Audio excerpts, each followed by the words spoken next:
ते स्वतः कृषी मंत्री असताना काही धोरण, कुठलं धोरण जाहीर केलं त्यांनी सांगा ना की माझ्या धोरणामुळे राज्याच्या कृषी व्यवस्थेला आणि कृषी व्यवस्थेमध्ये शेतकऱ्याला एवढा लाभ झाला. एखादं उदाहरण सांगता येईल का आपल्याला? राज्याचं कृषी धोरण सक्षम आहे. माननीय मुख्यमंत्री आदरणीय देवेंद्रजी सक्षम आहेत.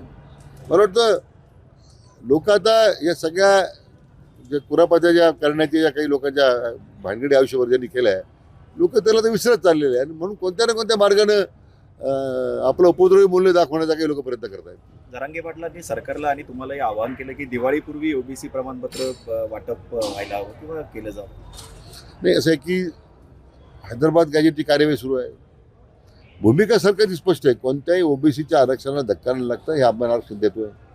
मान्य जरांगे पाटलांशी माझा संपर्क आहे. म्हणून मी त्यांना आश्वासित केलेलं आहे की जी भूमिका आपण त्यावेळी सरकारने घेतलेली आहे, सरकार त्या भूमिकेची ठाम आहे.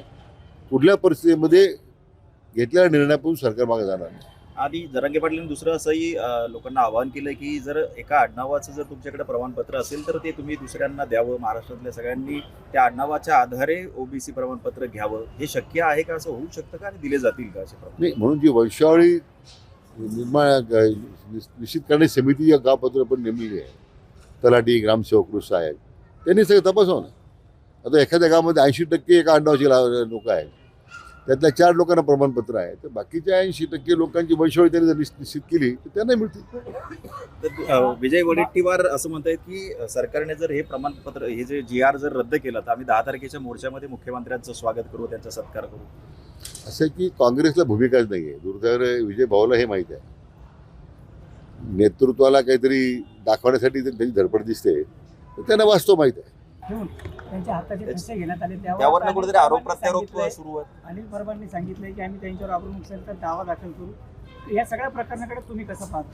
ते खरं म्हणजे तशा प्रकारचं विधान हे करणं चुकीचं होतं, दुर्दैव होतं.